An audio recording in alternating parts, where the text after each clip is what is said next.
So one of the final criteria that I evaluate for all top 25, or that I used to when I pulled all top 25, in bottom line is what I evaluate if I'm curious about a project, is I'm still going to go in and check out its social media. Now, this is one of the more superficial metrics that I check out. I don't think it should carry nearly as much weight as the GitHub repository type info that I'll look at that I discussed in the other video. I highly recommend checking that one out before you give weight to something like social media.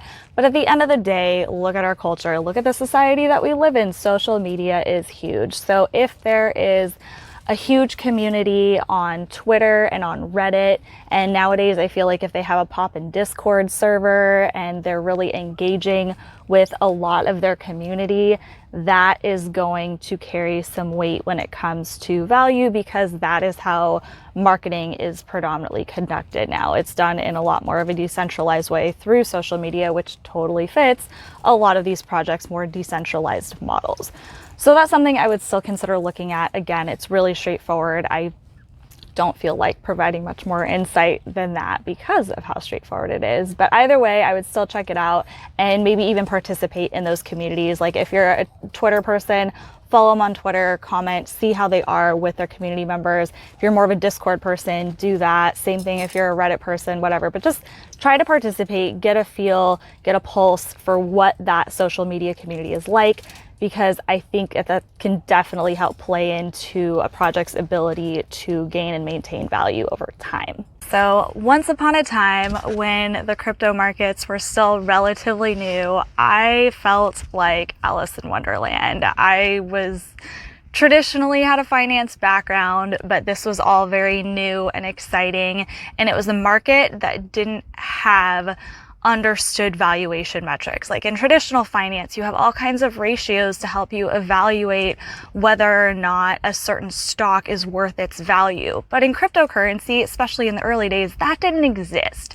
So I went in and tried to make some sense out of Wonderland, so to speak. So for the past few years, majority of the quarters over the past few years, I have pulled the top 25 market cap data from coinmarketcap.com and evaluated each one, stacking it against my theories of how to determine value for these coins and for these projects. And it really has been helpful over time. I've gotten to realize a lot of projects that really deserve more consideration for investment, as well as others that quickly rose to the top 25 via that good old hype train, but likely didn't have the intrinsic value and integrity that it took to stay there. But now that my evaluation metrics, as well as the crypto markets in general, are a lot more established, I no longer plan on pulling all top 25 and running the numbers every single quarter.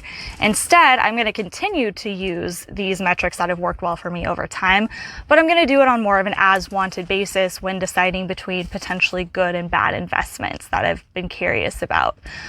So if you are watching this video from my website, then feel free to scroll down in each respective section and you'll get to see examples of past data pulls that I've done and the merits behind them and how it has helped determine value over time.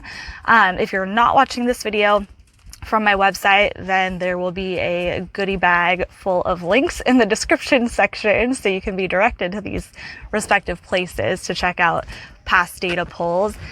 And yeah, feel free to use these methods and hopefully they can help your due diligence process. But please keep in mind that they are some of many, emphasis on the word many, ways to conduct due diligence and to do your research on investments that you might not only want to put money into, but maybe time. In the case of being an open source developer, that's your time and your development effort is a very precious resource too. So I would say spend it wisely, do it on projects that are really going to be worth it over time. And at the end of the day, like with everything, it's all done at your own risk, but I still hope that these are as helpful for you as they have been for me in terms of shedding light on evaluating these projects.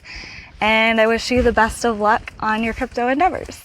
And P.S. that this Alice clip is going to be placed at the end of each how to evaluate crypto video in order to give it a little more context. So in the future, if you've hit this point in the video and you're late for a very important date, then feel free to skip it because you won't have missed anything new.